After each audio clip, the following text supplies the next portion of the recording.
Hey guys, thank you so much for watching mamafiyatarot. I know it's been a hot minute since I have rolled through, but I promise I hope to be back next week with some more videos for you guys. Right now I'm just going to do an unboxing of this deck that this company called The Brig sent me. I am going to be joining their partnership program, and if there are any of the decks that you guys like, you'll be able to get a discount. But they sent me the Native Spirit Tarot. It came really well packaged. So not unlike any of the other decks I've ordered online. This one is by Mitenkov. So I will leave the link in the description box below for this deck. But they actually approached me and asked me to review the deck. And I'm like, okay, well, what's the catch? The beautiful thing is they didn't ask for my credit card, so I knew they were legit. I didn't have to buy anything from this company, which is a big deal because when you hop on YouTube and you start to make content and become this sort of, put yourself in the limelight, right? People approach you with all kinds of crazy shit, especially on Instagram. But most of them, if they ever ask for your credit card, no. It's a no, or if they want you to buy anything. So this one says the Native Spirit Tarot uses Native American Indian themes to convey the meaning of each card. Warriors, maidens, fathers, mothers, shamans, elder wise women, and elder wise men appear throughout the deck in the beautiful artwork of Mitenkov. I hope I pronounced that correctly. Our cards are printed on the finest cardstock with beautiful finishes. Colors are rich, and the cards will stand up to repeated use, which is whoop! Oh, okay. Oh, these are cute. I love the color motifs. Now, when I asked, okay, so what's the catch here? You know, I get a free deck, whatever. They just wanted me to give my honest review of it. I think it came packaged very nicely. These are beautiful, beautiful cards. Great little book if you're into the books. I don't usually go with the books, but very, very simple design. Not a lot of imagery in each card. I do love, though, the clouds and the skyscapes in the background, if that's even a word. Whew. The High Priestess. Oh, and the only catch is, I guess, Mitenkov is a white dude, a Caucasian guy, who made this deck based on his study of Native American culture. He is not actually Native American. That was the only catch they had for me. So I'm like, okay, I'll still look at this deck. It's pretty cool. Whoa, the Empress is beautiful. I'm a little confused because she doesn't have any nipples if she's naked. Or if she's not. Oh no, she has a brown shirt on and then with her darker complexion. Okay, I see it now. Now you can get a lot out of this, even though it's limited in its imagery. The sky in the background is dope. So like, look at the Emperor. See the sky in the back with it looks like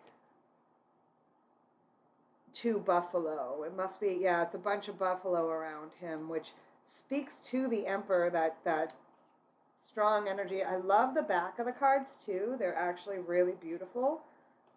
Very, very muted tones in this deck. See, but you get the imagery though, like what I like.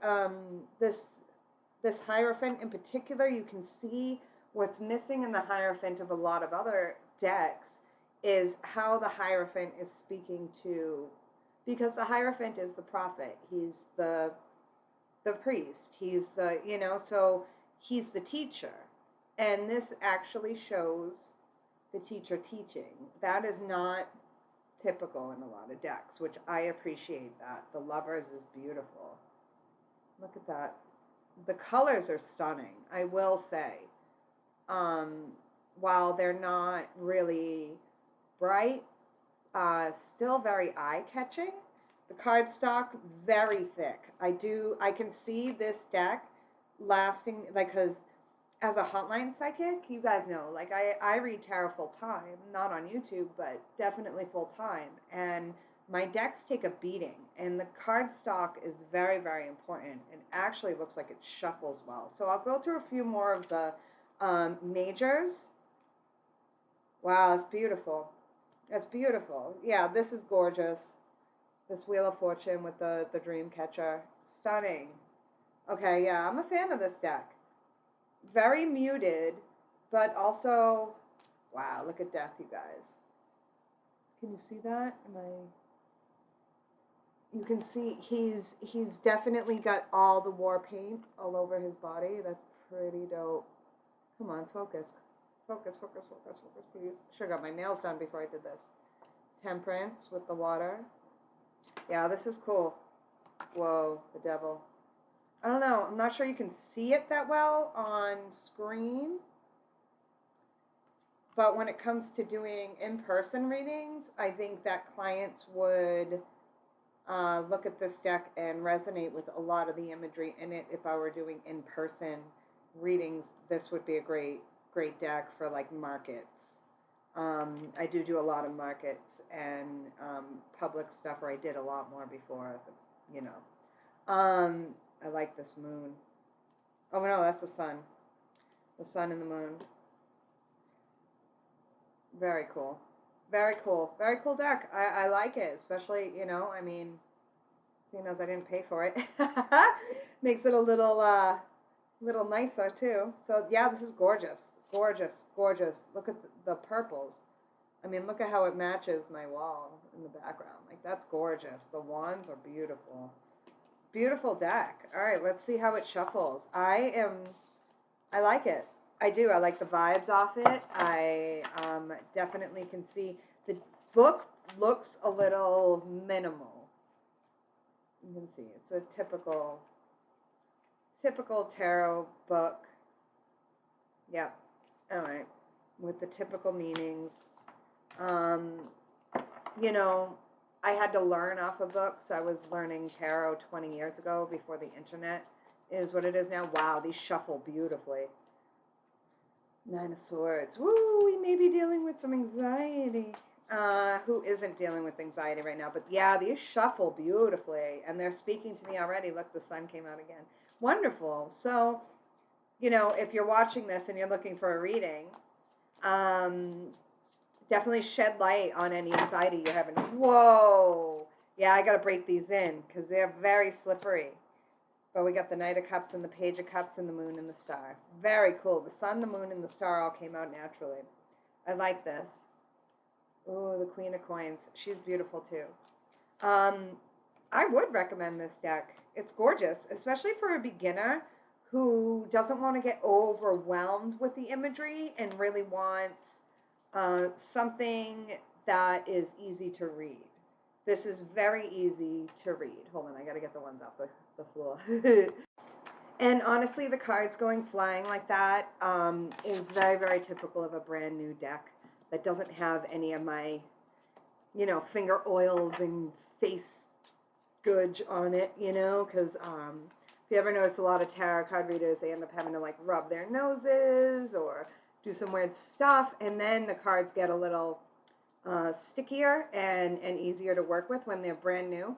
A lot of swords coming out, so we're feeling really kind of a strong mental energy, but this deck is gorgeous. I'm definitely cool with it. Like, it seems to me that it would be really great for someone who has studied the Rider and is ready to move on to its what I consider a moderate deck. Wow, this Eight of Swords keeps coming out, so it does look like we have to get out of our heads. Now, granted, I have not shuffled this very well. Wow, the Empress really wants to make a scene today. But I really do like the Empress. I love the stars above her head. And a beginner to intermediate reader would definitely benefit from using this deck. More advanced readers, like myself, might be looking for a little bit more imagery, so that, because when you get further along in your career as a reader, you need less and less cards, whereas when you first start out, you end up using a whole lot more cards. Three of Cups, that's beautiful. I love the blues. I love the color choices for each. So, like, as you can see, the cups are blue, right? And the wands were more of like that muted purple. So, you know, as a reader, you want to take note of the colors in the deck. And these are gorgeous. Beautiful, beautiful cards. Whew, look at strength. So this artist really took the original tarot, the rider. You can tell this is based on the rider, but then substituted the lion for a wolf, like things that make more sense, you know? So yeah, I definitely recommend this deck, especially for someone who is beginner to intermediate reader. Now it's interesting because these got two brown horses, and it's often the black and the white horse. So this is interesting. I do like this deck a lot. And so if you're considering a new deck and you're a beginner to intermediate reader or even an advanced reader just looking to diversify their decks, you know, because so many decks are just based on, including the Rider-Waite, you know, us more Caucasian-y people. So this is definitely something that if you're looking to diversify or if you are an intermediate reader, these would be great. I mean, man, yeah, look at the King and Queen of Cups. It's some deep imagery, you know, and I think this King of Cups is pretty powerful. He is strong but silent. All right. I love you guys. Thank you so much for watching this unboxing. This company seems pretty legit, man. I like this deck. I like how transparent they were, and I would buy a deck from them any day. It was definitely a great experience and not at all sketchy, which is much appreciated in this very sketchy world. All right. I love you guys. Please take good care.